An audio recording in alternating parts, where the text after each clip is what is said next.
Hi everyone, welcome to week 12. Can't believe we're already here, and you might not believe this either, but nobody came to live learning this afternoon, which is why I am recording this message now instead of hosting live learning. And I'm sure it's just because you're all very busy, and I won't take it personally, but it makes me sad that I've missed my last opportunity to interact with you for the semester. But don't worry, you will see me next week in our WIL Information Sessions. I hope you're getting through your week okay. And I know you've got a lot going on, so I will try to be quick here. What I'm going to do is combine my weekly update with what I was going to cover in live learning. So this message will be a little bit longer, but there will only be one this week. And I am going to begin with our course homepage and asking you to remember to please complete our course feedback survey. Now, I know that this is a bit tedious and that you're asked to do them multiple times, the same one for every course. Let me share with you how the results help us. First of all, we do not get access to the results until after the semester is over. So even though the feedback is completely anonymous, we don't know who says what. We wouldn't even be able to, we're not able to see any results until late in December. So you can rest assured that your teacher will not know who gave what feedback now or ever. Those results are then sent to each individual professor as well as to our chairs or my boss, Michelle Kane. And so not only do I see them, but my boss sees them, and it's a really great way for us to get feedback on the course and how it's delivered, as well as how I teach it and how I treat you. So it's partly about me, it's also partly about the course itself and the design. And considering that I am developing this course to be fully online and kind of it's going to be launched next semester in a new format, I would really love your feedback on what we can improve before I click the approval button and get it submitted. So please, if there are ways we can improve this course or if there are ways I can improve my teaching style, please give your honest feedback. I really do read these and I appreciate whatever you can tell me. Okay, next, WIL Information Sessions. Next week, guys, here we are.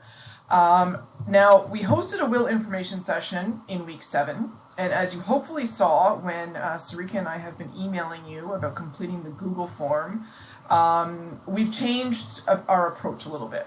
So it's very important that you attend one of these info sessions next week because we have some new information to share with you. You are going to see some new postings become available on Magnet. And we would like to explain our new approach and provide you with details.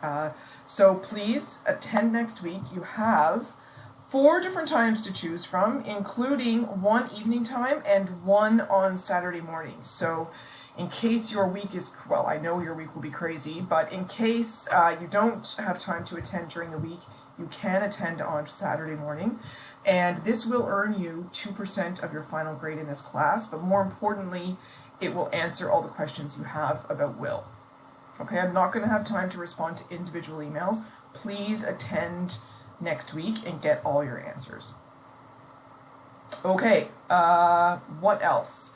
This week I am taking a totally old school approach again with some slides. Lucky you. Let's see, this week I wanted to cover the quiz. Okay, WIL information session. Okay, I just talked about the WIL information session. Next week we are having a quiz, and that quiz will become available to you on Wednesday morning. And it will remain available throughout the weekend. I really want you to have an opportunity to manage your priorities, complete your work. I am obviously behind in my marking anyway, so it doesn't hurt me if I give you a couple of extra days to complete the quiz. So it will become available Wednesday morning, and I will leave it open until Sunday night, so that if you want to focus on it after all your other stuff is over, you have the flexibility to do that. The quiz is going to be short. It's not a large number of questions, maybe 15 to 20, if that.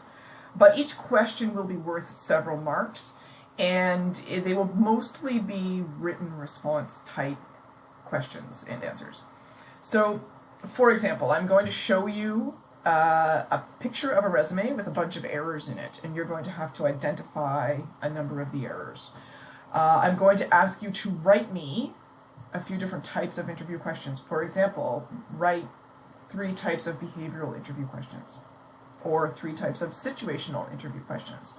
And it's very important that you remember the difference between behavioral, which asks for a specific example of something that has actually happened in the past, and situational, that asks you, what would you do if you were presented with this situation? Okay? So know the difference between situational and behavioral interview questions. And be prepared to provide me with some examples of each, as well as some examples of informational questions. There's also going to be a couple of questions where I record me asking you a question, and then you have to record yourself responding to it, okay? Following the Situation Action Result Formula, or SAR, so make sure you brush up on that. I'm going to give you some generic resume statements, such as strong multitasking skills or good communication skills. And I'm going to ask you to improve the way they are worded. So, for example, with the communication skills, you might talk about, instead of good communication skills, you could say strong communication skills in English and Cantonese, or advanced oral and written communication skills in English, Hindi, and French, or whatever. Okay. I'm also going to use some examples, or ask you for some examples of how to use metrics or measurable statistics in your resume. So go back to our content in week 2 or 3 and watch that video and read that module on metrics and how you can quantify information in your resume to make it sound more credible. There's also going to be a reflection question that asks for your personal thoughts and opinions. It's important to be honest and thoughtful and insightful in this question, and not just make something random up. So those are going to be the types of questions. I'm not saying this is all the questions, but that's the sort of thing that I'm going to focus on, mostly on resume and interview skills. I'll throw a couple in about cover letters as well. But again, not many questions, but each question will be worth a lot of points because it will have multi-parts. Okay, I showed you the poster on your WIL Information Sessions. Please do make sure you attend next week. One final kind of housekeeping reminder is registration is going to open next week. For those of you who, most of you, are entering your 4th semester, registration will open on December 8th. When you are registering for next semester, keep in mind, WIL, or Work Integrated Learning, is a course. Okay, so you need to register for that, as well as for 2 other courses. So you need to register for Work Integrated Learning. That is, if you are a hotel operations student, HOSP-444. For a food and beverage student, that is FBMP 444. For an event student, that is EVNT 444.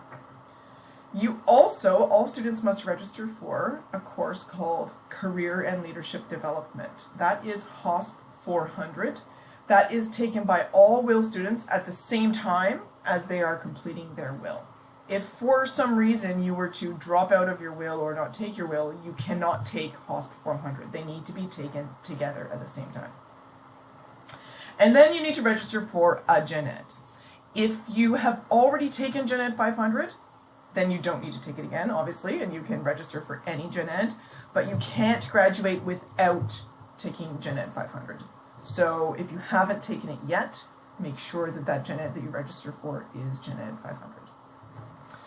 Now, one more point about Work Integrated Learning and registration and your academic results. Work Integrated Learning is a pass or fail course. that means that it does not count towards your overall program GPA. Now, I hope you know that you cannot graduate from your program unless your program GPA is 2.0. But WIL is not going to count towards that. And that might be a positive thing for you, or it might be a negative thing for you. If your GPA is currently below 2, and you don't have a big chunk of courses that WIL is taking up to help raise that, you might complete all of next semester and not be prepared to graduate because your GPA did not increase by enough. So we'll review this in more detail in our WIL info sessions next week, but you need to be aware of that. And if your GPA is currently below 2, or if it will be at the end of this semester, you need to speak with your advisor about taking more courses next semester in an effort to bump up your GPA. Please don't forget about that. It's terrible when students complete their program but can't graduate. Okay, so this week I'm not going to go through all these slides because you can go through them on your own, but what we're trying to emphasize is when it comes time to evaluate your job offer, and hopefully all the work you've done this semester and all the work you continue to do will result in you having at least one, if not multiple, job offers at the end of this. Either at the end of this course or at the end of your program or next summer once things kind of are returning to normal, hopefully. Wherever you are receiving a job, or a WIL position for that matter, the offer should be made in writing. Okay? Any employer that says I'm not going to put it in writing, or who puts you off and doesn't agree to put something in writing, you need to be very wary and anxious about that, okay? Every employer, even if they're an unsophisticated employer who doesn't have an HR department, they can still confirm the terms of your employment by way of a simple email or letter, okay? These slides kind of go through a few things that you can consider and look for in an offer letter. Not every offer letter is going to include all the same things, and again, some are more sophisticated and more, formal than others. But these are the sorts of things that you need to be aware of. How much are you getting paid? What hours will you be expected to work? Are you entitled to paid sick time? How often are you being paid? Will you be paid for training? Are you eligible for any benefits or tips? These are the sorts of things that you need to figure out before you go into a job. And any good employer will tell you these things up front, but not everybody is a good or organized employer. So if they don't tell you what the details of these points are, feel free to ask in a professional and polite manner. Okay, the other thing I want to highlight is it's not always about money, right? I mean, I know as a student you need to pay your bills, absolutely, but don't forget to factor in other influences into your decision. Will you learn something there? Will it help you? Will the position help you to develop your career? Will it look good on your resume and give you maybe a different type of experience than the experience you already have? Will you enjoy the job? Even a job that pays you a lot, that doesn't mean that you're going to like it, that you're going to like working with the team, that you're going to respect and get along with your manager. What will the company's reputation look like on your resume? If you can put a luxury hotel or a well-known brand, even a brand like McDonald's, on your resume, employers consider that, and it makes a big difference when they're reviewing your resume in terms of whether you're going to get a call. Will you have an opportunity to grow with the company, to move into different roles, to be transferred to a different location? These things all are important, particularly when you're choosing the first job in your career. You have to think a bit longer term than, will this job allow me to pay my tuition? Which of course is most important for most of us, but you factor in these other things as well. Okay? If you're going to be commuting for 2 hours a day and have to pay for a GO train pass, then maybe taking the job that pays you less but is closer to home might be worth it for you, right? So think of these things and factor these things in when you are looking for, evaluating, and accepting job offers. Now, don't forget, job offers many times have conditions. And that means that even if you sign that offer, if it says that this offer is conditional upon you completing, for example, a criminal background check, then if those criminal background results come back and they're not positive, or they work against you, then that offer can be rescinded or revoked, even if you've signed it, okay? So even reference checking or passing a physical exam or having your academic credentials verified, if those things come back after you've signed your offer and there's a problem, then that conditional offer may be, as I said, rescinded. So be cautious about that. After you've signed, even after you've signed, these things can come back to kind of cause you some heartache if you've got some problems. Now, when you are looking at and thinking of accepting job offers, the employment landscape in hospitality has changed a lot in the past year. There used to be plenty of jobs available and not enough people to fill them. Unfortunately, that's no longer the case. There are more people looking for work than there are jobs available. And I do really believe that that is going to change in 6 months from now, but it's not going to be as competitive as it used to be.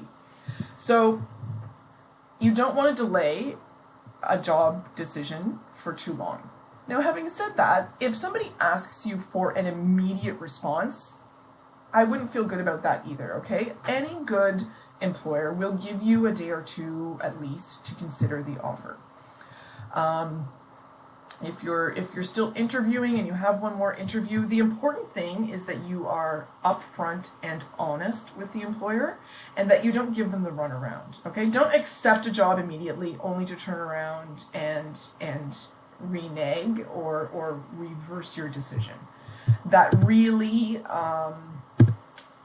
will burn that bridge for you, and that's a huge complaint from employers. They would much rather have you say, well, I have 2 more interviews this week. Would it be okay if I got back to you on Monday or something? Okay, or even Wednesday. But communicate about it. Be upfront, be transparent. An employer will value that instead of you being disingenuous or a bit sketchy on the ethics. Okay, and if you do decline an offer, be polite about it, be appreciative for the opportunity, be gracious, be professional. Don't lose sight of the fact that this could be somebody that you interview with again in the future. This could now become, maybe this recruiter becomes part of your professional network. If they've offered you a job, they obviously like you, so let's make the most of it. Don't burn a bridge. Keep that person as part of your network, and who knows, you might work together again in the future.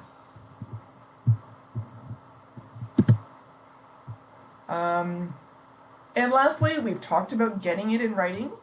After you've accepted a job, then is the time to stop interviewing and not continue searching for something better. That's what is really unethical and just unprofessional in the industry. And if you do that too many times, you're really going to get a reputation as somebody who's better to stay away from. And don't forget, this is a small industry, it's a closely knit industry, and we talk to each other quite a bit. We're social people, we're hospitality professionals, we talk, we socialize, and you really want to, as you enter the job force, to maintain your reputation. So that's all I have for you this week. I hope and plan to see all of you at not at Live Learning, at the WIL Info Session next week, one of those 4 sessions. And I hope to be in touch over the upcoming few weeks about your will. And I will post reminders about the quiz, again, what the content will be, when it will open and close, etc. I'll remind you of that on eCentennial. Have a great rest of your week, and I will see you soon.